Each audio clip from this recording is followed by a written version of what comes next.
दिल्ली के कथित शराब घोटाले में दिल्ली के पूर्व उप मुख्यमंत्री मनीष सिसोदिया को जहां ईडी गिरफ्तार कर चुकी है, तो वहीं इस घोटाले की आंच तेलंगाना के मुख्यमंत्री के चंद्रशेखर राव की बेटी के कविता पर भी पड़ गई है।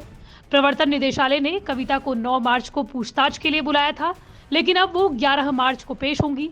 कविता पूछताछ से पहले विपक्ष को एकजुट करने के लिए 9 मार्च को ही दिल्ली आ चुकी हैं। आपको बता दें कि 2024 लोकसभा चुनावों से पहले तेलंगाना सीएम केसीआर पीएम पद की दावेदारी ठोकने और तीसरा मोर्चा बनाने की पुरजोर कोशिश कर रहे हैं। इसके लिए हाल ही में वो यूपी के पूर्व सीएम अखिलेश यादव से लेकर बिहार के मौजूदा मुख्यमंत्री नीतीश कुमार तक से मिल चुके हैं। केसीआर की इस कवायद में उनकी बेटी के कविता पूरी जिम्मेदारी के साथ देश भर के विपक्षी नेताओं से मिलने की योजनाओं पर भी काम कर रही हैं। लेकिन उससे पहले ही कविता पर गिरफ्तारी की तलवार लटक गई है। कविता ने भी पूछताछ की टाइमिंग पर सवाल उठा दिए हैं। लेकिन दिल्ली के शराब घोटाले में तेलंगाना की सीएम की बेटी कविता का नाम आखिर आया कैसे और कौन है कविता, सब कुछ जानेंगे इसी वीडियो में। वैसे इस मामले में कविता से 11 दिसंबर 2022 को सीबीआई अधिकारियों ने पूछताछ 7.5 घंटे तक की थी। ईडी ने शराब घोटाले की रिमांड रिपोर्ट में टीआरएस एमएलसी कविता का नाम लिया है।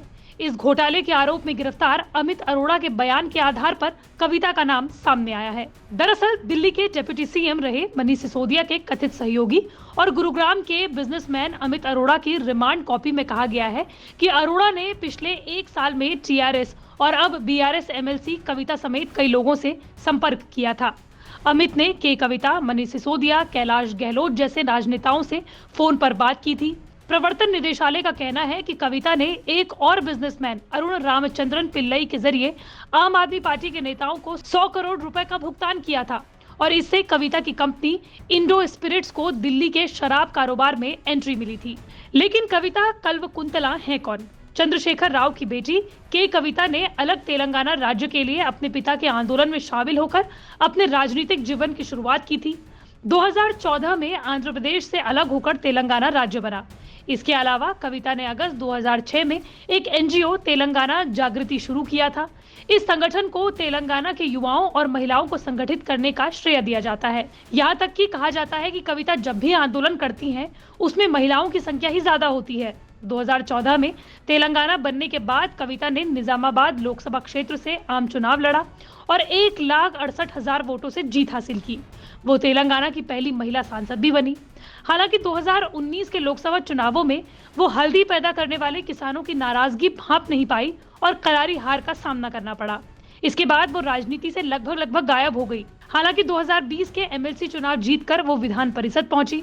13 मार्च 1978 को जन्मी कविता ने साउथ मिसिसिपी विश्वविद्यालय से कंप्यूटर साइंस की पढ़ाई की है। 2004 में वो देश वापस लौटने से पहले मल्टीनेशनल कंपनी में अमेरिका में काम करती थी। उनकी शादी बिजनेसमैन देवनपल्ली अनिल कुमार से है, जिससे उनके 2 बेटे हैं। लेकिन हाल ही में शराब घोटाले को लेकर जो भी घटनाक्रम पैदा हुए हैं, उससे के कविता पर गिरफ्तारी की तलवार जरूर लटक गई है। इस पूरे मुद्दे पर आपकी क्या राय है, हमें कमेंट बॉक्स पर जरूर बताएं।